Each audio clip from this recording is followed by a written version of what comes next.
अच्छा, आपके बारे में एक तासुर बदमाशी का है कि आप डॉन।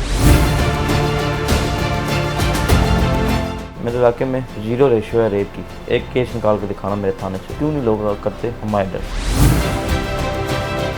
मतलब आप डॉन हुए ना कि डरते हैं कि इस तरह का काम। अगर आप इसको डॉन कहते हैं किसी माँ बेटी की इज्जत संभालना तो बिल्कुल डॉन ही बना।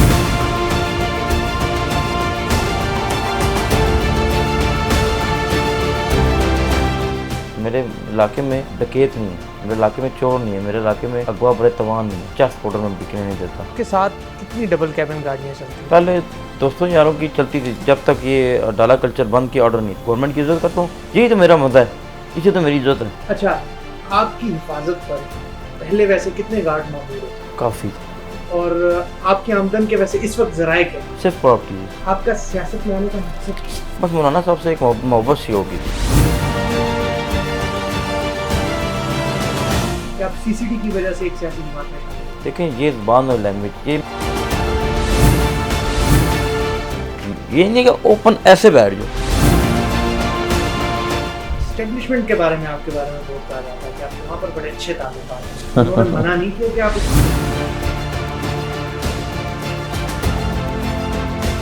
टिकटॉक पे ये जो लड़ाइयाँ हो रही हैं, अभी पिछले दिनों में भी जिस तरह पंजाब का एक वाकया चल रहा है कि जानबूझकर एक प्रोग्राम मैं बात करता हूँ, मैं टिकटॉक पर बात नहीं।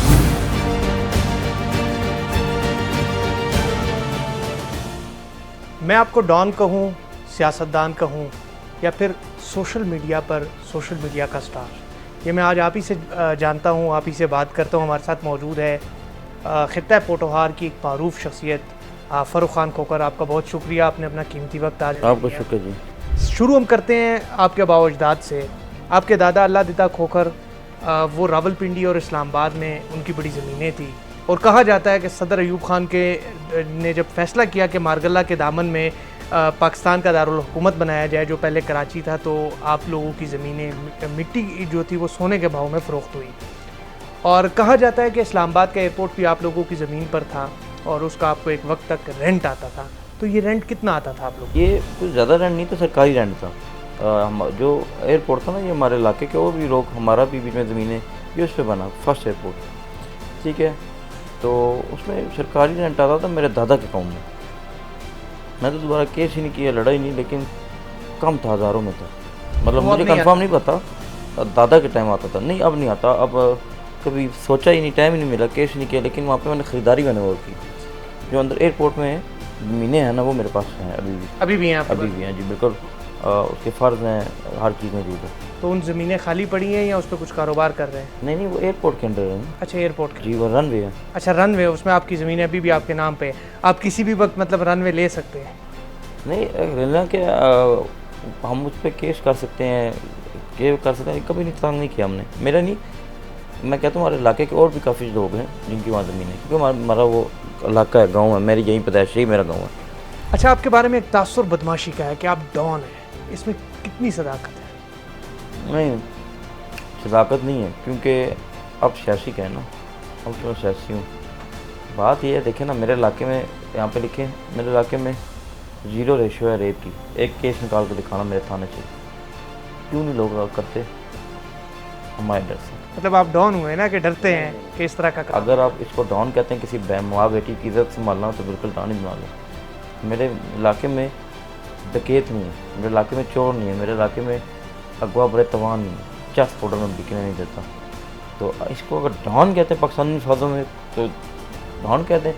अगर ये काम किसी और मुल्क में करते तो लोग, अदारे, पुलिस उसका साथ देती है। इस मुल्क में ये है कि पर्चा लेना पड़ता है। के साथ कितनी डबल कैबिन गाड़ियाँ चलती हैं? अब या पहले कह लें और अब कह लें, पहले कितनी चलती थी? पहले दोस्तों यारों की चलती थी, जब तक ये डाला कल्चर बंद किया ऑर्डर नहीं थे। अब क्योंकि मैं गवर्नमेंट की इज़्ज़त करता हूँ, यही तो मेरा मज़ा है, इसे तो मेरी इज़्ज़त है कि मैं गवर्नमेंट की हुकूमत को, हर को मानता हूँ, इज़्ज़त करता हूँ। देखें ना मानूंगा तो मैं कोई एंटी हुकूमत तो नहीं चल सकता, या मेरे करने से कुछ होगा तो नहीं। अच्छी बात है, आप जैसे हुकूमत की मान के चलें। और अब मेरी दोस्ती भी उधर मुस्लिम नून में काफ़ी वज़ीरों से, तो ज़ाहिर बात है समझाते भी हैं। तो अभी मेरे पास कोई वीगो नहीं है। अच्छा, आपकी हिफाजत पर पहले वैसे कितने गार्ड मामूर होते थे? काफ़ी। कोई अंदाज़ा कितने थे? अंदाज़ा नहीं है, क्योंकि अब देखें ना, मेरे अपने पर्सनल भी हैं, दोस्त भी हैं, आगे से उनके गार्ड हैं, आगे से उनके गार्ड हैं, आगे से उनके गार्ड हैं, इस तरह होता है। और आपकी आमदन के वैसे इस वक्त ज़राए क्या हैं? सिर्फ प्रॉपर्टी जी, वो भी सिर्फ पाकिस्तान में टोटल। किराए आते हैं उनके आपको जी, या रेंट सेल भी परचेज आता भी है, करते हैं? छोटी मोटी प्रॉपर्टी का वो कटिंग करके प्लॉटिंग कर लेते हैं। अब एक दो तीन प्लॉट्स हैं, वहाँ पे मैं हाई रेस्ट का सोच रहा हूँ, अगर मुझे पाकिस्तान में तंग न किया गया तो। कौन तंग करेगा आपको पाकिस्तान में? तो यहाँ पे इन्वेस्टर क्यों भागते जा रहे हैं? मैं आपको सीधी बात बता दूँ, देखिए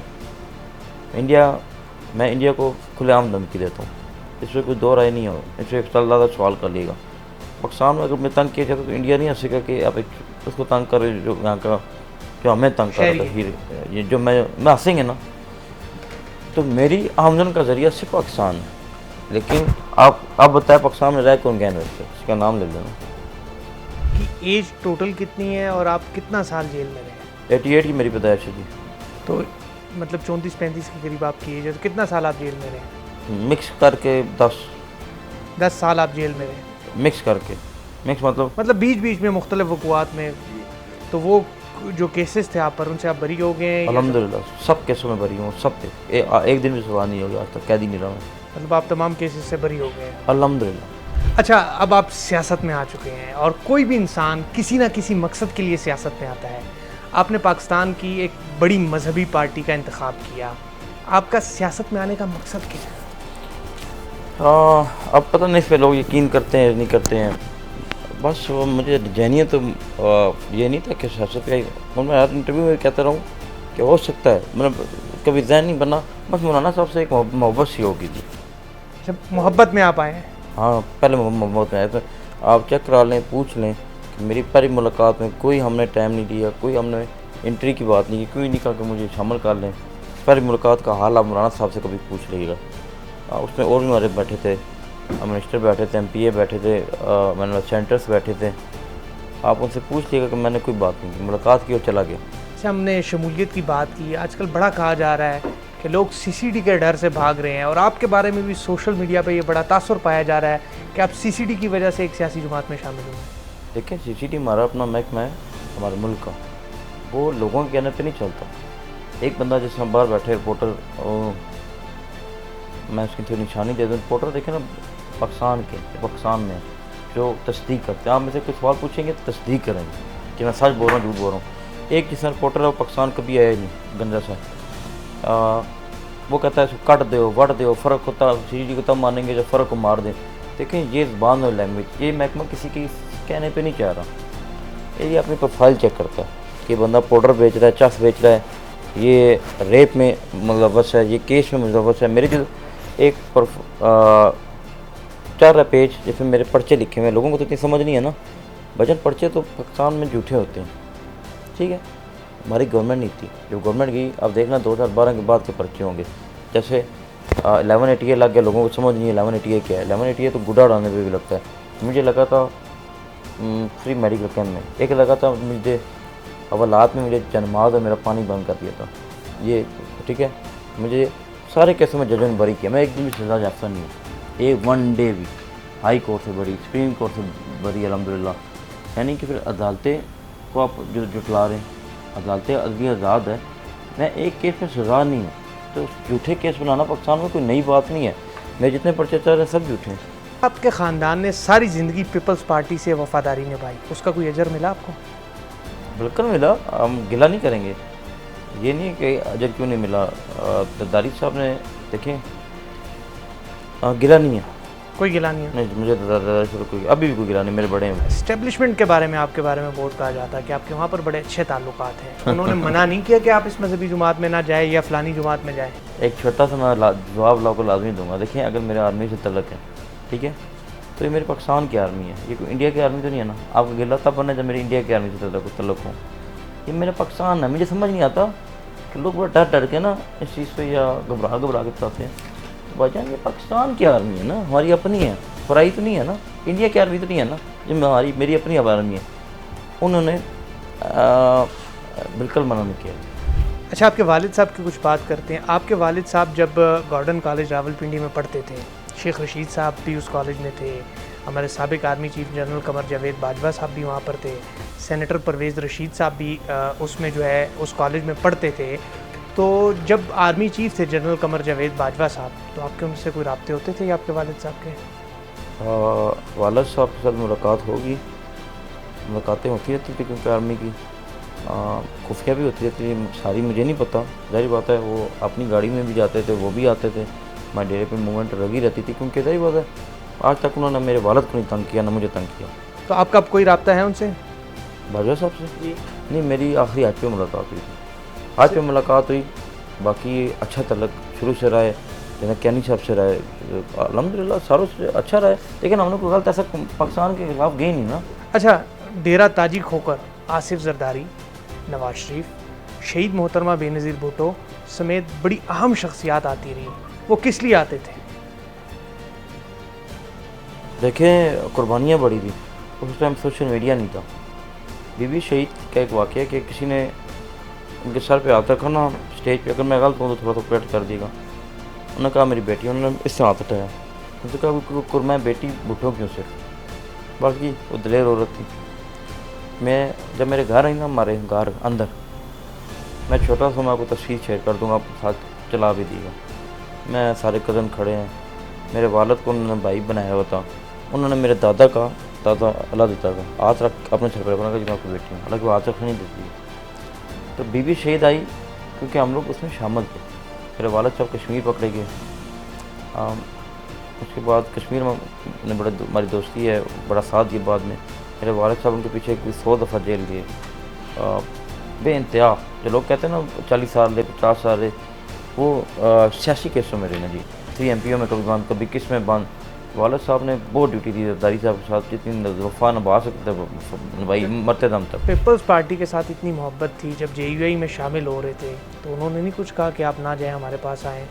कहा मुझे मेरे दोस्त वजीरों ने कहा। प्रेसिडेंट साहब से तो अभी भी, सदर साहब से तो प्यार है, मोहब्बत है। ये नहीं है कि अल्लाह माफ़ करे को कोई इशू हो, मैं अपने वालिद की तरह उनके साथ खड़ा हूँ जी। लेकिन JUI जो आप मिक्स कर रहे हैं ना, JUI मेरी पसंद है, मेरी पसंद को खींच नहीं सकता मुझसे। दूसरा ये बताएं कि पंजाब की वज़ीर आला मरीम नवाज़ से की कारकर्दगी को आप किस तरह देखते हैं? और खैबर पख्तूनख्वा में अली अमीन गंडापुर है, सिंध में मुराद अली शाह है, बलूचिस्तान में सरफराज बुख्ती, इनकी कारकर्दगी को आप किस तरह देखते हैं, क्योंकि अब आप सियासत में आ चुके हैं? आप ऐसा कर लेना क्वेश्चन को, ज़्यादा अच्छी किसके नंबर 1? ज़्यादा नंबर 1 कौन है? मरीम नवाज़। दो पे आप किसको रखें? बुख्ती साहब को। और 3 आई नहीं, मतलब सिंध और KP में आप बिल्कुल नहीं समझते? नहीं, देखिए समझता क्यों नहीं हूँ, आप समझ गए। मेरा पहले मैं ज़रा सवाल को थोड़ा सा क्लियर करूँगा। पहले पे वाकई मरीम नवाज़ काम कर रही हैं, आप ये माने ना माने, हमारी सियासी लड़ाई अपनी जगह ऐसी हम रोज़ देखते भी हैं। वाकई एक्टिव बंदा चाहिए था, ऐसा नहीं जो सोया रहे, ठीक है।